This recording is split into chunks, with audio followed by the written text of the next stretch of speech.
Assalamualaikum warahmatullahi wabarakatuh. Di video ini saya akan menjelaskan tentang ma'rifatul insan bagian keempat, yaitu nafsul insan. Apakah yang dimaksud dengan nafsul insan? Nafsul insan ialah terbagi menjadi dua pengertian. Pengertian pertama yaitu nafsu. Nafsu berarti sebuah perasaan atau kekuatan emosional yang benar dalam diri seseorang manusia. Sedangkan insan berarti manusia atau diri sendiri. Secara bahasa, kata nafsu berasal dari bahasa Arab nafsun, anfus atau nafsun, yang dapat diartikan ruh, nyawa dari seseorang, darah alat, orang, dan kehendak atau keinginan, kecenderungan, dorongan hati yang kuat. Allah Subhanahu wa Ta'ala memegang jiwa manusia ketika mati dan memegang jiwa manusia sebelum mati atau di waktu tidur. Nafsu itu ialah jasad ditambah ruh, maka sama dengan nafsu. Ketika jasad sama dengan ruh tidur, maka tidak ada nafsu.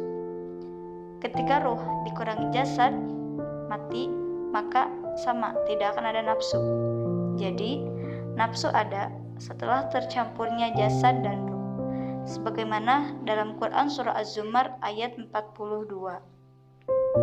Nafsu insan terbagi menjadi dua, yaitu nafsu al-hawa dan ruh ar-ruh. Nafsu cenderung untuk melakukan fujur dan ruh cenderung untuk melakukan takwa. Maka jiwa manusia dapat dibedakan menjadi tiga bagian. Yang pertama, ruh di atas hawa nafsu. Ketika ruh berada di atas hawa nafsu, maka ruh akan lebih kuat daripada hawa nafsunya.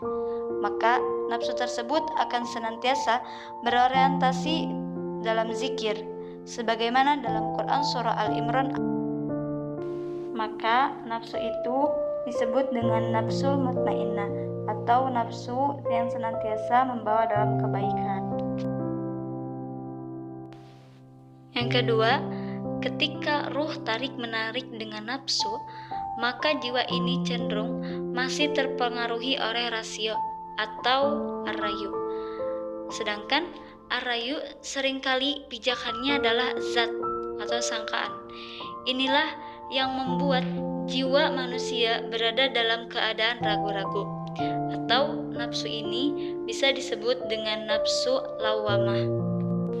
Ketiga, ketika nafsunya mampu menguasai ruh sehingga jiwanya mampu dikendalikan oleh hawa nafsunya, maka jiwa yang seperti ini kecenderungannya adalah kepada syahwat semata, yaitu jiwa yang selalu memerintahkan kepada kejelekan dan mengarahkannya untuk senantiasa melakukan kemaksiatan.